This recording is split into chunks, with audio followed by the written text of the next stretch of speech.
Hi Richard, I'm just doing some character work and I looked at a video of Gareth Gates, one of his recent ones, and it's very interesting because I remember him when he first was on X Factor. He had a real problem with it because he didn't really have very many coping mechanisms. So what he does now, you can hear him talk. So he'll do that occasionally. He'll say a sentence and then do a deliberate breath, and then he can get another sentence out, and then he stops abruptly, and you can tell he's pacing it quite a lot, and he's put a lot of work into that. But I'm not sure Aaron would do that.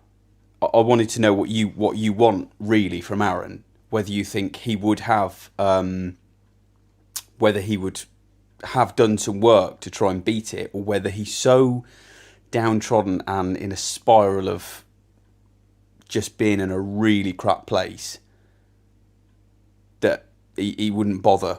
Do you know what I mean? And I thought I'd read a few bits of the script because some of them I feel like the short bursts of dialogue, places where he says, "Dad,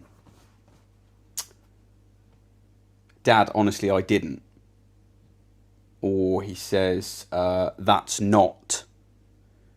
I wondered if there was a way. It's just an idea. I wondered if there's a way where we could build the other dialogue. So Maisie's dialogue, for example, which sort of sandwiches Aaron's dialogue in here.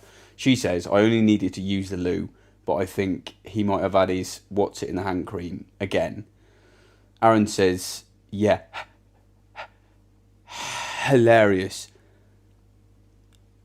And then she says, and then he starts screaming in my face, which I'm guessing is going to be starts like meditating or whatever, or chanting. And then Aaron says, "That's not." I wondered if he could go like a he's so angry and so like can't hold it together sort of thing, or he's doing his best to hold it together. He can't get the words out. So I didn't know if Maisie's dialogue around Aaron's could support that, if you know what I mean.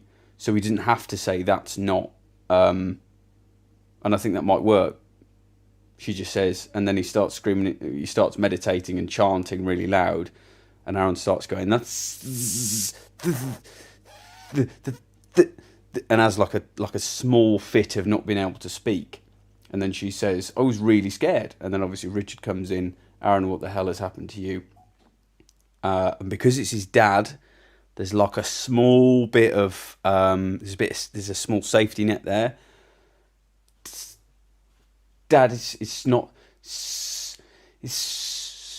like that.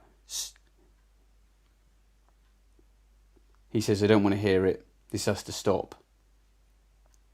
Then he looks at Maisie, and maybe has a small moment of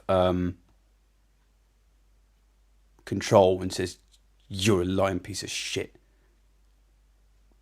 because he's really motivated to say that.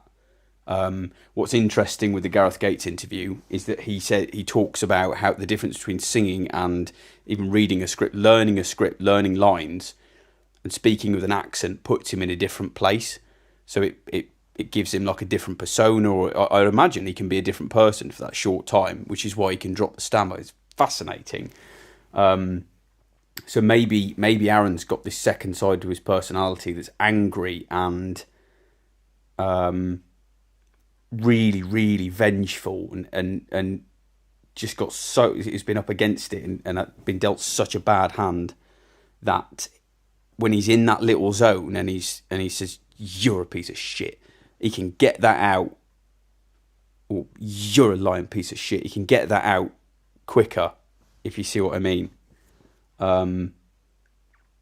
Yeah, let me know what you want me to do. There's a good amount of food for thought there, I think.